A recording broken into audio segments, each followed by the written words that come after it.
यह एक रोचक और दार्शनिक प्रश्न है, सबसे बड़ा कौन, भाग्य या बुद्धि? और आपने इसे एक रूपक कथा के रूप में, कबूतर ने बताया सबको, की शैली में मांगा है। मैं आपके लिए एक प्रेरणादायक और गहराई से विचारशील कहानी तैयार कर रहा हूँ। इसमें कबूतर एक दार्शनिक की भूमिका निभाता है और जंगल के अन्य जीवों को यह महत्वपूर्ण प्रश्न समझाने का प्रयास करता है। शीर्षक: सबसे बड़ा कौन, भाग्य या बुद्धि? एक कबूतर की कथा। प्रस्तावना: एक शांत और घने जंगल में, जहां सूरज की किरणें पत्तियों के बीच से छनकर धरती को स्वर्णिम करती थीं, एक कबूतर रहता था। उसका नाम था धवल। धवल कोई साधारण कबूतर नहीं था। वह पढ़ा लिखा, ध्यानमग्न और वर्षों के अनुभव से भरपूर एक विचारशील प्राणी था। उसे जंगल के सभी जीव बुद्ध कबूतर कहकर बुलाते थे। एक दिन एक बड़ी बहस छिड़ गई, भाग्य बड़ा या बुद्धि? और तभी धवल ने सभी को आमंत्रित किया, आओ एक सभा करते हैं। मैं तुम सबको एक कहानी सुनाता हूँ जो खुद मेरे जीवन से जुड़ी है, और तुम खुद तय करो सबसे बड़ा कौन है। भाग 1: प्रारंभ, प्रश्न की उत्पत्ति। इस प्रश्न की शुरुआत हुई लोमड़ी और सियार की बहस से। सियार कहता, भाग्य के बिना कोई सफल नहीं हो सकता। लोमड़ी, जो अपनी चतुराई पर गर्व करती थी, बोली, अरे मूर्ख, बुद्धि के बिना तो भाग्य भी बेकार है। उनकी यह बहस सुनकर हिरण, खरगोश, बंदर, हाथी और अन्य सभी जानवर भी इस चर्चा में कूद पड़े। एक बड़ा मुद्दा बन गया। धवल, जो ऊंचे पेड़ पर बैठा सुन रहा था, नीचे उतरा और बोला, मैं तुम सबको एक सच्ची कहानी सुनाता हूँ, मेरी अपनी, और फिर तुम सब तय करना, क्या सबसे बड़ा भाग्य है या बुद्धि। भाग 2: धवल की कथा। शुरुआत एक साधारण कबूतर से। धवल ने बताया, मैं पहले एक साधारण कबूतर था, झुंड के साथ उड़ता, दाने चुगता और बस इतना ही जीवन था। पर मेरी एक आदत थी, मैं हर चीज को गौर से देखता, सोचता, समझता।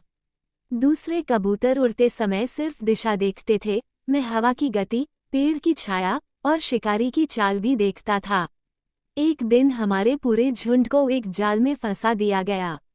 सब घबरा गए, किसी को कुछ सूझा नहीं। भाग्य ने साथ छोड़ा था, पर तब मेरी बुद्धि ने काम किया। मैंने सबको कहा, एक साथ पंख फड़फड़ाओ, एक दिशा में, एक गति से। सभी ने ऐसा किया और हम जाल को लेकर उड़ गए। इस घटना ने मेरी सोच बदल दी। मैंने समझा, कठिन समय में भाग्य साथ न भी दे, बुद्धि रास्ता दिखा सकती है। भाग 3: यात्रा ज्ञान की ओर। इसके बाद धवल ने जंगल छोड़ दिया और कई स्थानों की यात्रा की। उसने पर्वतों के ऋषि पक्षियों से ज्ञान सीखा, इंसानों के गांवों में बुद्धिमानों की बातें सुनी और पुरानी लिपियों को पढ़ा। वह जान गया, भाग्य और बुद्धि दोनों महत्वपूर्ण हैं, पर उनके प्रयोग का तरीका जीवन की दिशा तय करता है। उसने बताया, भाग्य जन्म देता है, बुद्धि विकास करती है। भाग्य मौका देती है, बुद्धि उसे अवसर में बदलती है। भाग्य अगर नदी है, तो बुद्धि नाव चलाने की कला है। भाग 4: जंगल की परीक्षा। फिर धवल ने एक नई बात बताई, अब मैं तुम सबको 3 घटनाएं सुनाता हूँ, जो जंगल में घटी, और तुम बताओ क्या उनमें भाग्य बड़ा था या बुद्धि। घटना 1: चींटी और पानी। एक चींटी पानी में गिर गई। भाग्य ने उसे एक पत्ता पास भेजा, वह बच गई। सभी बोले, देखो, भाग्य ने बचा लिया। धवल ने पूछा, क्या होता अगर चींटी को तैरना न आता? सब चुप हो गए। बुद्धि ने ही उसे जीवन बचाने लायक बनाया। घटना 2: शेर और शिकारी। एक शिकारी ने जाल लगाया। एक बुद्धिमान शेर ने देखा और वहां न गया, पर एक और शेर, जो भाग्य पर भरोसा करता था, वहां गया और फंस गया। बुद्धिमान शेर बच गया। यहाँ किसने बचाया? घटना 3: बंदर की चतुराई। एक बार एक बंदर नदी पार कर रहा था।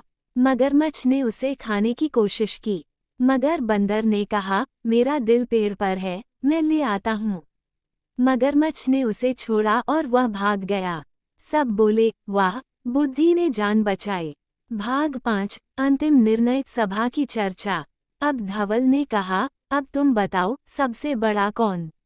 हाथी बोला, शक्ति से बड़ा है विवेक। बुद्धि बड़ी, खरगोश बोला, मैंने कई बार मौत से बचाव किया, अपनी चतुराई से भाग्य तब न था। सियार बोला, पर कभी कभी बुद्धिमान भी हार जाते हैं, अगर भाग्य साथ न हो। धवल मुस्कुराया, बिल्कुल सही। पर सोचो, भाग्य तुम्हें मौके देता है, बुद्धि उन्हें पहचानती और इस्तेमाल करती है। अगर कोई दोनों का संतुलन बना ले, वही जीवन का विजेता है। निष्कर्ष, धवल ने अंत में कहा, भाग्य बिना बुद्धि अंधा है और बुद्धि बिना भाग्य अधूरा। सबसे बड़ा वह है जो दोनों को पहचानकर सही समय पर सही निर्णय ले। सभा में सन्नाटा था, पर हर चेहरा संतुष्ट था। सबने सिर झुका दिया, उन्होंने उत्तर पा लिया था। अगर आप चाहें, मैं इस पूरी कहानी को आपके लिए PDF या प्रिंट रेडी फॉर्मेट में भी बना सकता हूँ।